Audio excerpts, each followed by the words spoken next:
बच्चे ध्यान देंगे बेटा, उनके लिए चैप्टर नंबर 7 के अत्यंत महत्वपूर्ण सूत्र लेकर के आए हुए हैं और इसी फार्मूले को अगर अच्छे से वो तैयार कर लेते हैं बेटा तो सब क्वेश्चन को सॉल्व कर सकते हैं। पहला बेटा क्वेश्चन आता है कि दो बिंदुओं के बीच की दूरी को ज्ञात करने के लिए क्या सूत्र होता है। देखिए बेटा, जब आपको दो बिंदु दिया गया है तो उनको सबसे पहले उनका हम नामकरण करते हैं। उनको हम पहले x1 और y1 तथा x2 और y2 से उनको हम इंडिकेट करते हैं और फिर जो d होता है, d फार मतलब होता है डिस्टेंस होती है, ये फार्मूला होता है x2 माइनस x1 का होल स्क्वायर और प्लस y2 माइनस y1 का होल स्क्वायर की सहायता से हम दो बिंदुओं के बीच की दूरी को हम क्या करते हैं बेटा, निकाल लेते हैं। और एक क्वेश्चन जरूर आता है, अगर x अक्ष के निर्देशांक आपको ज्ञात करने बेटा तो a कामा 0 होता है और y अक्ष के निर्देशांक जो होते हैं बेटा 0 कामा a होता है, क्योंकि x अक्ष पर y की वैल्यू 0 होती है और y अक्ष पर x की वैल्यू क्या होती है, 0 होती है।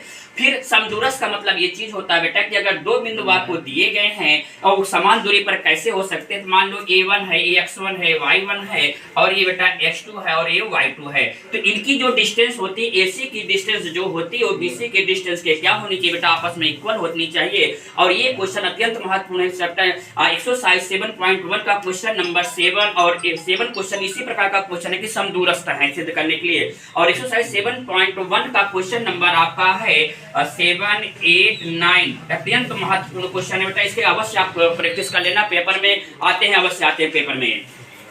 अगर आपको बेटा दो बिंदु दिए गए हैं उनके मध्य बिंदु कैसे आप ज्ञात कर सकते हो, तो x बराबर होता है x1 प्लस x2 अपान 2 होता है, y बराबर y1 प्लस y2 अपान 2 होता है।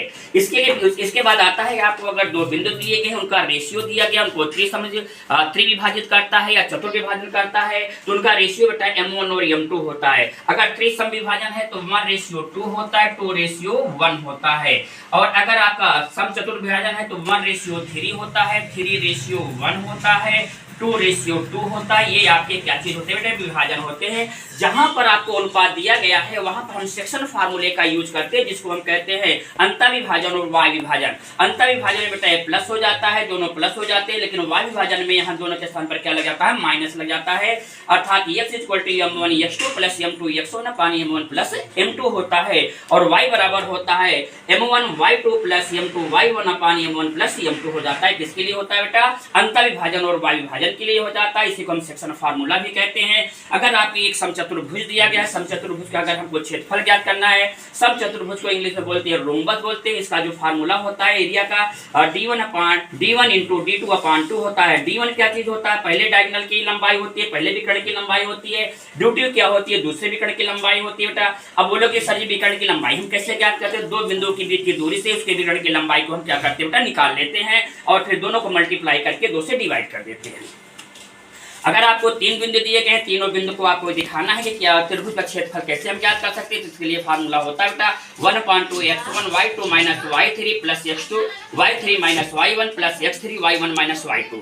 अगर ये आपको त्रिभुज का क्षेत्रफल ज्ञात करना है तो इसके लिए फार्मूला होता है। फिर अगर आपको 3 बिंदु दिए गए हैं बेटा, अगर हमको उनके अगर हमको उनके संरेख की कंडीशन लगानी है तो बेटा त्रिभुज का क्षेत्रफल क्या होना चाहिए, 0 होना चाहिए और यहाँ पर 1/2 को हम हटा देते हैं। फिर क्या ले लेते हैं x1 y2 minus y3 plus x2 y3 minus y1 plus x3 y1 minus y2 equal to क्या होना चाहिए, 0 होना चाहिए।